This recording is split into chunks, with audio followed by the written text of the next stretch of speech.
उपस्थित नवी मुंबई जिला अध्यक्ष श्री अनिल कौशिक जी, नवीन नायक जी माइनॉरिटी के अध्यक्ष, अनवर वहादार जी ब्लॉक अध्यक्ष सचिन नायक जी, हमारी बहन व्यावसायी, तमाम साथीगण मौजूद हैं। तो ऐसे शख्सियत की मैं फोटो देख रहा हूँ जिसके ऊपर मुझे बयान करने का मुझे आवाज दिया गया। मैं पहले महात्मा गांधी फुले पे बोलता हूँ, जब उनकी नाम आएगा तो समाज में एजुकेशन का नाम जरूर आएगा, समाज में महिलाओं को सुधार करने का नाम आएगा।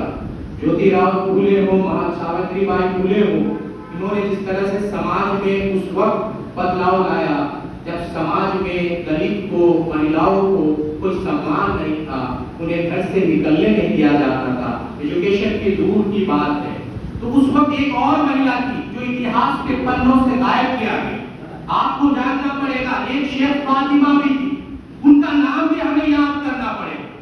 जब लोगों ने उन्हें घर से निकाला गया, ज्योतिराव फूले और सावित्रीबाई फूले को, तो शेख फातिमा ने उन्हें अपनी जगह दी, अपनी दौलत दी, अपनी सम्मान दी और यूनिवर्सिटी और कॉलेज उस समय एजुकेशन बनाने में उनकी मददगार बनी। और माइनॉरिटी कम्युनिटी से सबसे पहली महिला हिंदुस्तान की महिला टीचर बनती है शेख फातिमा।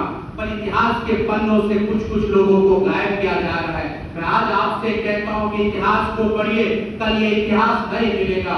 ये जो सरकार बैठी है वो इतिहास के पन्नों से सब महापुरुषों को गायब कर देगी। कल के एनसीईआरटी का रिपोर्ट है, मौलाना आजाद के उनके इतिहास को मिटाने का काम किया जा रहा है।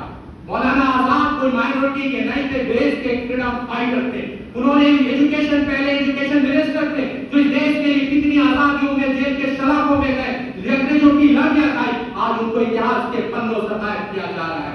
इसलिए हमारा कहना है आप लोगों से इतिहास पढ़िए, वो इतिहास पढ़िए जो हमने आपको दिया है। वो इतिहास तो झूठा नहीं था, इतिहास जैसा भी हो उसे संभाल के रखा जाता है। अरे मुगलों के इतिहास हटा दोगे तो महाराणा प्रताप की गौरव की कहानी किसे सुनाओगे? शिवाजी महाराज की गौरव की कहानी किसे सुनाओगे? ये हमारा पूछना है। अगर मुगलों के इतिहास को हटाओगे तो इन महापुरुषों का अपमान है जिन्होंने इन मुगलों पे राज किया, मुगलों को हराया, चाकन की लड़ाई जीती, महाराणा प्रताप ने राजस्थान के अंदर उनको पानियां पिलाई। वो इतिहास किसे सुनाओगे? ये पूछना पड़ेगा। एक हमारे महापुरुष बाबा साहब अम्बेडकर है। उस समय आपने इतिहास पढ़ा होगा, हैदराबाद निजाम ने उन्हें करोड़ों का ऑफर दिया। एक तरफ ईसाई कमेटी थी, उन्होंने बाबा साहब अम्बेडकर को करोड़ों का ऑफर दिया कि आप हमारी तरफ आ जाइए। बाबा साहब ने कहा कि मैं इस धर्म को नहीं अब तोड़ सकता जब तक हमारे दलित भाई इकोनॉमिकल फाइनेंशियल मजबूत ना हो जाए।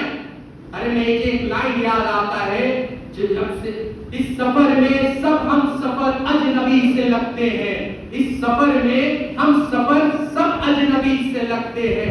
जिसके साथ मैं चला था वो कारवां कहाँ है, वो कारवां कहाँ? अरे उन्होंने सबको लेके चला। कौन लोग थे जो उनको मजबूर किया उस धर्म को छोड़ने के लिए? उनको पहचानिए। वो आज भले सत्ता में बैठकर वो लोग हैं, वो लोग हैं जो उस समय दलितों और हरिजनों पे अपमान करते थे, उन्हें अपने रास्तों से निकलने नहीं देते। अम्बेडकर साहब ने संविधान को, आपको याद करना पड़ेगा, महात्मा गांधी से और अम्बेडकर साहब के विचारों का कोई मेल नहीं था। उनके वो कटुता थे, उनके खिलाफ बोलते थे, पर महात्मा गांधी उन्हें पहचानते थे कि संविधान के कैसे एक शख्सियत है जो हिंदुस्तान को एक आईन दे सकते हैं। उन्होंने वो संविधान किया, बाबा साहब को लेकर आए, एक ऐसा संविधान बनाया। उस संविधान पे हमला होने लगा है। मैंने उस दिन कहा था ये संविधान पे क्यों हमला होने लगा है बाबा साहब के, कि आपके बोलने की आजादी छीनी जा रही है। जब बोलने की आजादी क्यों छीनी जा रही है? आर्टिकल 19 हमें कहता है कि हमें बोलने की आजादी है। जब आर्टिकल 19 पे हमला होता है तो संविधान पे हमला होता है।